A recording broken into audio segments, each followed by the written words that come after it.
Hello mga bata! Kumusta mo? Welcome back to our online Bible study. Sa atong pagsugod, akong ginatawag si Pastor Jestony for the opening prayer. May buntag mga bata, karon mag-ambo ta. I raise my hands, I put my hands together, I bow my head and close my eyes and pray. Father God, salamat sa lain na pud nga higayon, nga imong gihatag alang kanamo nga makatuon na pud mi sa imong pulong. Salamat Ginoong Dios nga ablihan nimo ang among matag usa kasing-kasing aron mosulod ang pulong ug motubo diri sa among kasing-kasing aron among maikinabuhi dinhi sa kalibutan. Salamat Ginoo nga ikaw padayon nga nagapamuhat nga ni kanamo bisan pa man ang mga teacher karon. Salamat kay ikaw magabless kanila, magagamit nga na kanila aron kami makatuon.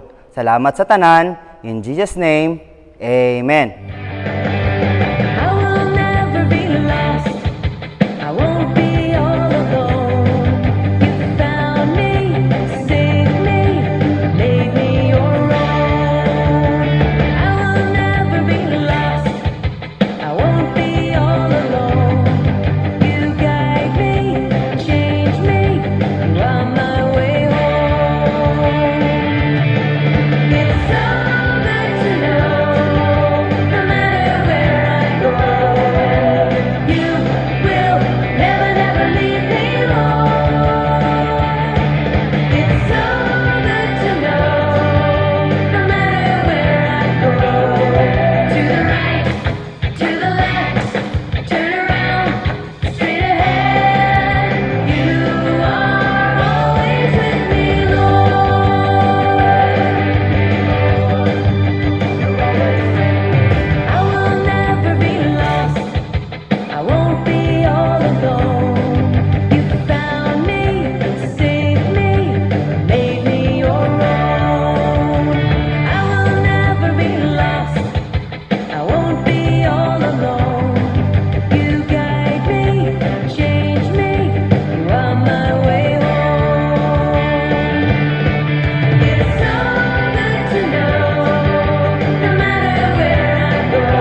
mga bata, unsa gani sunod?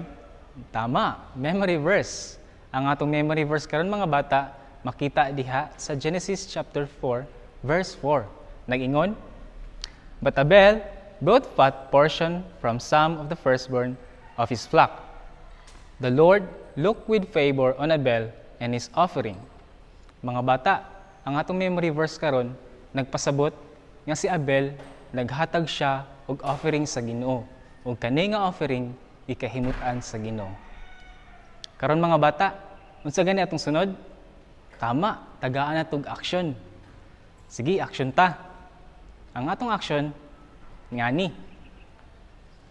But Abel brought fat portion from some of the firstborn of his flocks. The Lord looked with favor with Abel and his offering. Genesis chapter 4, verse 4. Usab, mga bata. But Abel brought fat portion from some of the firstborn of his flock. The Lord looked with favor with Abel and his offering. Genesis chapter 4, verse 4. Hello mga bata, kumusta mo? So karon, moadto ta sa atong Bible lesson. Pero bago ta moadto sa katong Bible lesson ni Kuya Isid atong niaging Sabado. So, kuyog ta, balikan nato. So, ang Bible lesson ni Kuya Isid atong niaging nga Sabado is God removed Adam and Eve in a Garden of Eden. Ang si Adan ug si Eva is gipahawa sa Ginoo sa garden sa Eden. Ngano kuya? Nganong gipahawa sila? Tungod because they disobeyed God. Wala sila nituman sa sugo sa Ginoo ug nakasala sila sa Ginoo. So karon mga bata, moadto ta sa atong Bible lesson karon. So, ang atong Bible lesson karon mga bata, ang title niini Cain and Abel. So kinsay familiar sa inyo ha kang Cain ug kang Abel? So nakabalo ko nga kamo is familiar sa ilaha. Pero ang pangutana, kinsang anak si Cain ug si Abel? Ug unsa ang ilang gibuhat samtang naa pa sila diri ibabaw sa kalibutan. So mao na ang atong hibaluon karon sa atong Bible lesson. So andam na ba ang tanan? Jesus. So kuyog ta atong hibaluon. So family of Adam and Eve outside in the Garden of Eden. So karon mga bata, si Adan ug si Eva nana sila sa gawas sa garden. So nakita ninyo mga bata na ay duha ka bata sa picture. So karon mga bata, atong nahibaluan nga si Abel ug si Cain is anak di ay ni Adam ug ni Eve. So karon mga bata, ang ilang mama ug papa si Adan ug si Eva. Mauna ang ilang parent. So karon nakabalo na ta. So hinaot dili na to nakalimtan mga bata nga mauna ang ilang papa ug mama. So karon mga bata, si Cain ug si Abel is naa sila nagkalahi-lahi nga trabaho. So makita nato sa picture mga bata nga si Cain is a farmer for he works in a ground. So si Cain mga bata is farmer, umag-uuma. Siya ang nagtrabaho sa yuta. Siya ang nananom og mga pananom para sa ihang ikabuhi sa ilahang pamilya sa una nga panahon. So karon makitaan po nato si Abel. So Abel is keeper of sheep. So siya pod is magbalantay sa karnero. So karon si Abel ang magbalantay sa karnero. So ang trabaho nila mga bata atong hinumduman. Si Cain ang iyang trabaho kay farmer. Si Abel ang iyang trabaho kay magbalantay sa karnero. Ug niabot ang panahon mga bata nga si Cain ug si Abel nag-offer sila sa Ginoo. So makita nato mga bata nga nay offering. So diri nga time si Cain mga bata nag-offer siya og abot sa iyahang mga tanom. Nag-offer siya og mga fruit, vegetables ug bisan unsa pa nga abot sa iyahang tanom. Ug makita po nato si Abel mga bata nag-offer pud siya og karnero. So silang duha mga bata nag-offer. So Pero mga bata, nay kalahian sa ilahang duha. Makita na to sa picture, unsay kalahian nila. So, Abel's offering was accepted, but Cain's offering was rejected. Mao na ang kalahian sa ilahang offering mga bata. Ang offering ni Cain is gi-reject ug ang kang Abel is gi-accept. Ngano kuya? Nganong gi-reject ang offering ni Cain? So karon mga bata, kana nga pangutana ato kanang hibaluon. Magpadayon ta sa unahan. So karon mga bata, unsa inyong nakita sa picture? Nay tao nga suko kaayo, nasuko siya. So kana mga tao mga bata is si Cain. Nasuko siya mga bata. Suko kayo si Cain kang Abel. Ngano man nasuko man siya kuya? Unsay problema niya nganong nasuko man siya kay Abel? Tungod Cain was jealous to Abel when God accept his offering. Maude ay ang rason nganong nasuko si Cain kang Abel kay gumikan sa pag-offer nila sa Ginoo ang kang Abel ang gi-accept ug ang kang Cain wala gi-accept. So karon mga bata sa pagkuan nila mga bata, sa pag-offer nila ni ana mga bata, paggahuman nila og offer. So karon nakita nato si Cain nga suko kay siya. Suko kay siya. Unsay naong sa suko mga bata? Ingani, mao ni naong sa suko. So karon suko kay siya mga bata. So paghuman nila og offer mga bata is niduol si Cain kang Abel. Ug unsa ang iyang ingon? Iyang invite si Abel nga moadto sa uma. Mag-unsa siguro sila sa uma mga bata? Nakabalo mo? So kana ato kanang hibaloon karon. So hala mga bata, unsay nakita ninyo sa picture?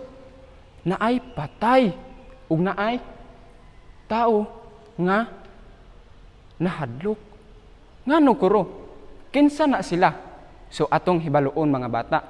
So karon mga bata, Cain killed his brother Abel. So karon day mga bata, pag-invite din niya kang Abel ni muadto sa farm, iya di ay gipatay. Gipatay di ay ni Cain si Abel. So karon mga bata, paghuman ug patay ni Cain kang Abel, ang Ginoo nangutana kang Cain. Unsa ang iyang pangutana mga bata? Ang iyang pangutana, Cain, asa man ang imong igsuon nga si Abel? Unsay tubag ni Abel unsay tubag ni Cain mga bata? Ang tubag niya mga bata, magbalantay ba ako sa akong igsuon? Mauna ang iyang tubag. Ang iyang tubag, magbalantay ba raw siya? So mauna ang iyang tubag. So karon mga bata, gumikan kay iya mang gipatay si Abel, karon na curse or na tunglo ang Ginoo nga gipahamtang sa iya. Nga gumikan niini siya mga bata is bisan pag-unsaon niya pagtanom sa yuta mga bata dili kini mohatag og abot. Mauna ang first nga curse sa iya mga bata or ang tunglo. Ang ikaduha mga bata, siya mahimong laag-laag sa mga lugar bisan diin nga lugar. Mahimo siyang langyaw bisan diin nga lugar mga bata. Mao kana ang iyang mao po na apil po na sa tunglo sa Ginoo sa iya gumikan sa pagpatay niya kay Abel. Pero ang naay giingon ni Cain ani nga panahon mga bata. Niingon siya sa Ginoo, Ginoo, bugat ra kay kining siluta para sa ako ah. Ni anak siya mga bata. Pero unsay tubag sa Ginoo? Karon mga bata, atong tan-awon sa picture. So nakita ninyo sa picture mga bata, God put a mark in Cain's forehead. So karon mga bata, gibutangan siya og marka or tattoo sa iyang agtang. Para unsa man ang tattoo, kuya? Nganong gibutangan man siya? Ang tuyo anak mga bata kay para kung kinsa ang makakita ug gusto mo patay kaniya, pinaagi ni anang tattoo dili siya patyon. Ug pinaagi ni anang tattoo mga bata, mauna ang iyang proteksyon sa iya para dili siya patyon sa gusto nga mopatay siya nga mga tao.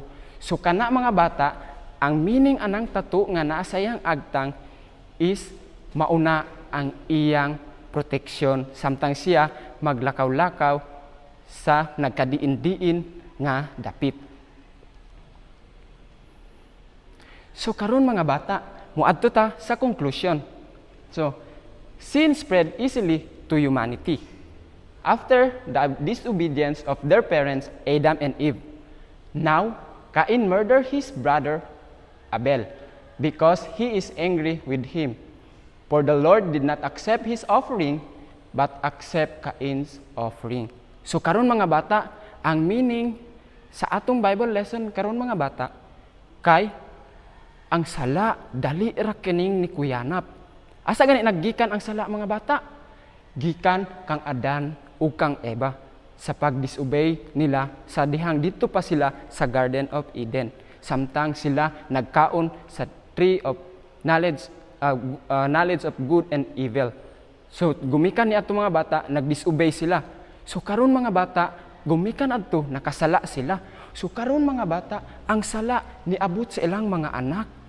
Niabot kang Cain. Human nga iyang gipatay si Abel. Karon mga bata, dali kaayo ni kuyanap ang sala gikan sa ila Adan ug kang Eva hangtod nga niabot ang sala kay Cain nga ilang anak. Gumikan kay iya mang gipatay kini. Ngano ganing iyang gipatay mga bata? Gumikan kay ang Ginoo gi-accept niya ang offering ni Abel ug kang Cain is gi-reject. Gumikan sa iyang kasuko, gumikan sa iyang jealous kang Abel, iya kining gipatay. So, this remind us because of sin, human is in conflict. So karon mga bata, nagpahinumdum kini nga gumikan sa sala ang tao na anay problema. Ngano man kay gumikan sa sala. Mao na ang hinumduman nato mga bata nga gumikan sa sala ang tao na anay problema. But God want us to overcome sin and not to be overcome by sin. One sin can produce another sin. Pero mga bata, ang gusto sa Ginoo nga atong buhaton is dapat dili ta magpapildi sa sala, kundili ang sala ang atong pildihon. Mao na ang atong hinumduman mga bata nga kinahanglan nga ang gusto sa Ginoo nga ang sala dili ta magpapildi, kundili ang sala may atong pildihon. Kay gumikan mga bata, tungod kay kung magpapildi ta sa sala, ang sala maghimo na pud og sala hantod nga kita daghan na kaayo og sala. Mao nang dili gusto sa Ginoo. Mao na ang gusto sa Ginoo mga bata nga ang isa pa kasala is dapat natong i-overcome. Dapat natong pildihon kana para dili na ta makahimo pa og sala. Mao na ang gusto sa Ginoo. So naay question mga bata. Unsang question? Why God did not accept Cain's offering? So mao man to atong question ganina. Ngano kuya Ray nga wala gi-accept ang offering ni Cain? Karon mga bata ato kining hibaluon. Because God didn't please Cain's character the way he expressed his offering. In fact, Cain did not express his offering with faith. So maudi ay ang rason mga bata. Ang rason mga bata nganong wala gidawat sa Ginoo ang iyang offering gumikan kay ang iyang karakter. Unsa gani ang iyang gipakita nga karakter ganina mga bata? Suko. Nasuko siya ug naa siya jealous sa iyahang igsuon nga si Abel. Ug labaw sa tanan mga bata, walay dili inubanan sa pagtuo ang iyang pag-offer mga bata. Mao na ang isa nga wala gidawat sa Ginoo ang iyang offering. Pero but God accept Abel's offering. Karon mga bata, maghisgot na pud ta sa pag-offer na pud ni Abel. Because he expressed it with faith and it reflect to his offering. Abel offered the firstborn of his flocks and of their fat portion. So karon mga bata, makita gyud nato unsa gyud kalahian nila. Makita nato unsay karakter nga kalahian ni Abel ug ni Cain. So karon mga bata, pinaagi sa dako niyang pagtuo sa iyang pag-offer mga bata, gipili ni Abel ang pinakatambok ug pinakamaayo nga anak sa karnero o ang pinakauna nga anak sa karnero sa iyahang inatiman. Mao kana diha nato makit-an mga bata nga dako gyud ang iyang pagtuo kay gumikan nag-offer siya og karnero nga tambok kay mga bata ug wala gyud kini tatsa. So diha nato makita nga siya gyud is naagi pagtuo. Mao nang gidawat sa Ginoo ang iyahang offering. So True faith in God is the only way to please Him. So karon mga bata, hinumduman nato nga ang tinuod nga pagtuo ang maura gyud ang makapalipay sa Ginoo. Always nato nang hinumduman unsa ganito? Ang tinuod nga pagtuo mauray makapalipay sa Ginoo. Kana atong ibutang sa atong kasing-kasing ug sa atong hunahuna. So, what we offer is not always really matters to God. What matters most is how we offer it to Him. So karon mga bata, another po na to nga hinumduman. Wala nagtanaw ang Ginoo kung unsa ang imong gi-offer, kung pinakamahalon ba na sa imong gamit or unsa ba na kaimportante kanimo, pero ang iyang gitan-aw mga bata, ang atong kasing-kasing kung giunsa nato pag-offer, inubanan ba na sa faith o inubanan ba na sa love diha kaniya.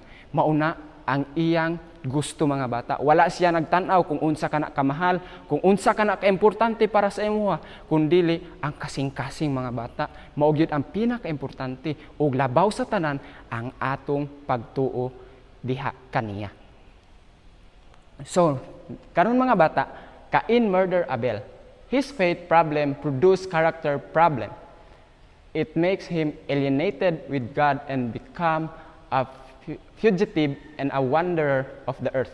Karon mga bata, mauni ang resulta, mauni ang katong curse ganina nga gihatag sa Ginoo sa iyaha. Kay gumikan sa problema sa iyang pagtuo nga pag-offer niya is dili inubanan sa pagtuo, nagproduce kini og bad character. Unsa ang bad character nga giproduce mga bata? Ang katong iyang kasuko o katong iyang jealous. Jealous niya nga na-feel kay Abel. Mao to ug karon mga bata, siya nahimo na nga naglakaw-lakaw o langyaw sa nagkadiin-diin nga mga dapit.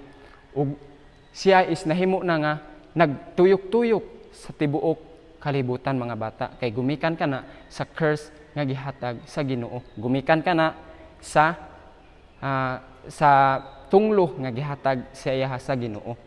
So, sin take us away from God. So, hinumduman po nato mga bata nga ang sala maglayo ka nato sa Ginoo. Kay gumikan, ngano man kuya, ngano maglayo man.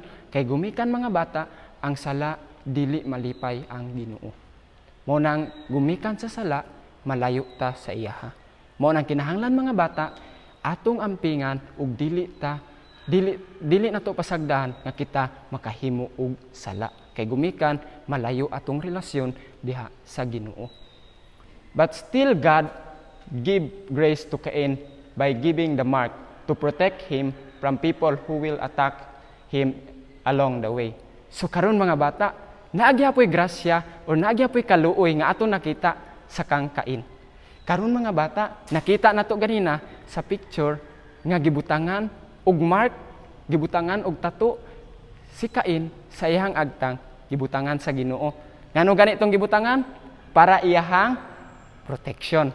Para kung kinsa ang tao nga gusto mo patay kaniya is dili makahimo. Kay gumikan mga bata, kung patyon gud si si Cain is ang iyang curse nga nahiaguman ni Cain mas 7 pa kapilo ang ilang mahiaguman kung sila mupatay kang Cain. Mao na ang mga bata tungod sa tattoo nga gibutang sa agtang ni Cain, mao kato ang iyang protection. So, always na to hinumduman mga bata, unsay meaning sa tattoo nga gihatag sa Ginoo sa agtang ni Cain. So, application ta mga bata. Paminaw mong tarong kay para dili na to malimtan ang atong Bible lesson karon. So, application. Kids, let us remember the only way to please God is our faith in Him. So, karon mga bata, ang isa lang yun di ay nga makapalipay sa Ginoo is ang atong tinud-anay nga pagtuo sa iyaha. Always na nato na ibutang sa atong huna-huna ug sa atong kasing-kasing nga ang isa lang nga ang makapalipay sa Ginoo is ang pagtuo nato sa iyaha. So ikaduha, our true faith in God motivate us to choose the best for God. So ang atong tinud-anay nga pagtuo sa Ginoo magdasig sa atoa sa pagpili og pinaka the best para sa Ginoo. So mao kan atong hinumduman mga bata nga pinaagi sa atong tinud-anay nga pagtuo makadasig sa atoa ug makapili kita kung unsa ang pinakamaayo nga atong ihatag diha sa Ginoo. So mao kana, hinumdumi kana kay kana mo gawas na sa atong unyang nga Bible quiz. Ug ang ikatulo mga bata, God still give a grace to the sinner. So karon mga bata, ang Ginoo naghatag og grasya sa makasasala gihapon. Sin has always its consequences, but it cannot stop God being gracious to the sinner. So kana mga bata, always natong hinumduman nga ang sala naagyoy consequences, naagyoy resulta. Pero ang atong hinumduman mga bata nga ang Ginoo dili muundang sa iyang grasya sa atoa. Nga bisan kita makasasala, pero ang iyang grasya ug ang iyang kaluoy mga bata magpadayon. Mao na ang atong hinumduman nga kung kita makasala, dili sa ingon ni ana kung makasala ta is dili na talab sa Ginoo. Dili na siya ang atong Ginoo, dili na ta anak niya. Pero mga bata, kita padayon gihapon nga anak niya kay gumikan sa iyang dakong grasya. Ug nang hinaot ako mga bata, nga kadto nga mga pulong or kadto nga mga lesson nga atong nakatunan karon, hinaot nga kadto inyong ikinabuhi. Nang hinaot ako nga kamo magkinabuhi uyon sa kabubuton sa Ginoo. So, magkita ta sa sunod na pud nga Bible study. Bye-bye! Hi mga bata! Karon moadto ta sa tong Bible quiz. Atong ansiran ang katong last na Saturday na Bible quiz. So, question number 1, what is the curse to the woman? The answer is, the woman with great pains give birth to a child. Number 2, what is the curse to the man? The answer is, the man should go a painful toil and eat food from what he worked. Number 3, what happened to Adam and Eve now that they disobeyed God? The answer is, God removed them from Garden of Eden. Number 4, what God did before letting Adam and Eve go out of His presence? The answer is, the Lord God made the garments for Adam and Eve. For question number 5, what God really hates? The answer is, God hates sin. For, fill in the blanks. Choose your answer inside the box. So, diri na to siya pangitaw ng answer. So, question number 6, God blank Adam and Eve in the Garden of Eden. Ang answer, removed. For question number 7, God blanked them as their consequences. The answer is curses. Yes. And question number 8, the Lord God made a blank for them. The answer is garments. This one. For the question number 9, God is blank and man is sinner. So the answer is holy. God is holy. For the question number 10, to free us from sin, let us blank from it and accept Jesus Christ as our personal Savior. Ang answer, repent. Let us to free us from sin, let us repent from it and accept Jesus Christ as our personal Savior. And for our Bible quiz, question number 1, what is Cain's occupation? Cain's ba? Question number 2, what is Abel's occupation? Question number 3, whose offering did God accepted? For question number 4, why Cain killed Abel? For question number 5, who are the two sons of Adam and Eve? Question number 6, where we can find our memory verse? And fill in the blanks, choose your answer inside the box. So ang mga words nga naa sa box, faith, murdered, sin, Genesis chapter 4 verse 4, and grace. Ang answer sa 7 to 9 na questions, diri lang mo magpili mga bata. So sa question number 7, Cain blank his brother Abel. Question number 8, true blank in God is the only way to please Him. For question number 9, blank takes us away from God. Question number 10, God still give blank to the sinner.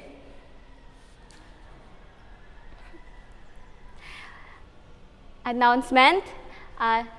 Para sa mga answers mga bata, you may text your answers here sa number sa screen nga makita ninyo, or you can chat Pastora Jessa on her messenger or Facebook.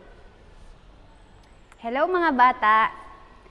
I know daghan mong nabalaan sa atong Bible lesson karon ug sa atong Bible study. Tama ba si Ate Jessa? Yes, tama. Karon madto sa atong closing prayer. I raise my hand, I put my hands together, I bow my head and close my eyes and pray. Lord Jesus, thank you tungod kay nahuman na pod ang among Bible study. Salamat Lord nga ikaw nag-uban nga ni kanamo sa among pagtuon.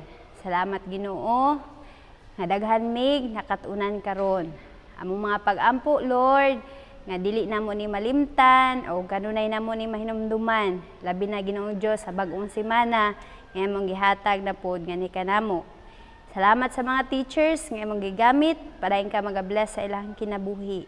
Kini among pag-ampo sa pangalan ni Jesus. Amen.